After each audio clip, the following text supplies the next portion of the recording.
नमस्कार, राशि मंथन में आपका स्वागत है। तो पिछली बार हमने आपको मेष लगन और वृष लगन के जो शुभ अशुभ सम और योग कारक ग्रह बताए थे। आज हम आपके लिए मिथुन और कर्क लगन लेके आए हैं। तो मिथुन लगन में हमारा वही नियम रहेगा भाई, पहले हम केंद्र त्रिकोण के भाव देखेंगे, उसके बाद जो है त्रिक भाव देखेंगे। तो इसमें ये जो हमारा भाव है लगन भाव, इसके स्वामी है बुध और इनकी दूसरी राशि भी केंद्र में है। तो अगर वो मैंने जैसे पिछली बार बताया था ऋषि पाराशर के श्लोक के अनुसार देखें तो कुछ जो है ज्योतिषी इसको बुध को खराब मानते हैं, सम की कैटेगरी में डालते हैं। लेकिन मैंने ये देखा है कि भाई ये ग्रह शुभ है, यानी बुध इस कुंडली के लिए शुभ होता है। तो क्योंकि ये इसका त्रिकोण का भी स्वामी मानते हैं, क्योंकि त्रिकोण में भी ये तीन आते हैं भाई, तो ये इसका भी स्वामी है, इसका भी स्वामी है। तो मैं तो बल्कि इसको जो है योग कारक मानता हूं। तो ये इसका स्वामी हो गया, मैंने यहाँ योग कारक में लिख दिया इसको।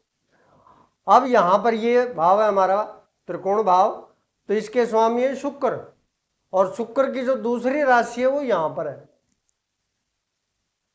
तो लेकिन मुख्य जो मूल त्रिकोण राशि है वो तो यहाँ पर है, वो उसकी जो है मूल त्रिकोण राशि नहीं है, वो खराब जगह पर है, इसलिए इसको जो है हम शुभ की श्रेणी में डालेंगे। उसके बाद ये भाव है हमारा, तो ये शनि इसका स्वामी है। तो शनि की दूसरी राशि यहां पर है, लेकिन शनि की मूल त्रिकोण राशि तो वहां है, तो इसलिए इसको भी हम शुभ की श्रेणी में लिखेंगे।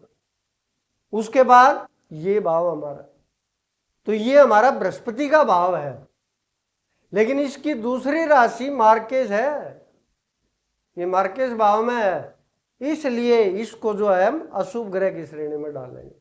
मार्केश कोई भी अशुभ की श्रेणी में जाएगा। अब हम आते हैं इन तीनों पर। तो ये भाव है हमारा, ये मंगल का भाव है, तो मंगल का दूसरा भाव कौन सा है, यहां पर है। तो एक भाव तो एक राशि तो खराब भाव में है, एक ठीक ठीक भाव में है, तो इसको हम सम की श्रेणी में डाल सकते हैं। तो ये हमने सम में डाल दिया। उसके बाद ये, तो इसका फैसला पहले ही हो चुका है। उसके बाद ये, तो ये शुक्र है, तो इसका फैसला भी जो है वो पहले हो चुका है। तो अब यहां पर सूर्य चंद्र, क्योंकि चंद्र और सूर्य ये अभी किसी भी श्रेणी में नहीं है, लेकिन इनके स्वामी तो नहीं है, इसलिए ये सम की श्रेणी में चले गए। और योग कारक मैंने बताया था भाई, मैं ये मानता हूं कि ये त्रिकोण और केंद्र दोनों का स्वामी, इसलिए ये योग कारक है। अब हम आते हैं कर्क राशि के ऊपर। तो यहां सबसे पहले ये लगन भाव, तो इसके स्वामी है चंद्र। तो ऋषि पाराशर के श्लोक के हिसाब से कुछ लोग ये कह सकते हैं, क्योंकि ये शुभ ग्रह है और केंद्र का स्वामी है, तो ये सम की कैटेगरी माना चाहिए, सम की श्रेणी माना चाहिए। लेकिन मैं फिर यही कह रहा हूं कि भाई ये इसके लिए शुभ है, तो ये मैंने लिखा शुभ में। उसके बाद ये भाव, तो ये शुक्र का भाव है, लेकिन इसकी दूसरी राशि यहां पर है, यानी किसी खराब ग्रह में नहीं है, तो ये भी शुभ की श्रेणी में है शुक्र। उसके बाद ये भाव, तो ये मंगल की राशि है और मंगल की दूसरी राशि यहां है, यानी एक त्रिकोण और एक केंद्र, ये योग कारक ग्रह बन गया। तो कर्क लगन के लिए मंगल जो है वो योग कारक ग्रह, सबसे शुभ ग्रह है ये।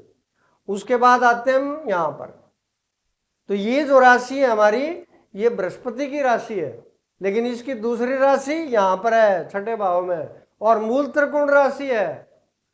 तो इस लगन के लिए, कर्क लगन के लिए जो बृहस्पति है वो सम की श्रेणी में आ जाएगा। अब ये भाव हमारा, तो इसका फैसला पहले ही हो चुका है मंगल का, क्योंकि इसका स्वामी था, इसका भी स्वामी हो गया। अब जो बाकी ग्रह बच गए वो क्या होंगे भाई,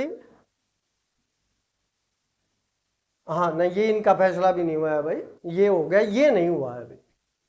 तो ये पहली बात, तो शनि सातवें भाव का, यानी मार्केश, एक प्रकार से मार्केश उसका भाव का स्वामी है, और ये जो है मूल त्रिकोण राशि भी गलत जगह है इसकी, तो यानी शनि जो है वो अशुभ हो गया।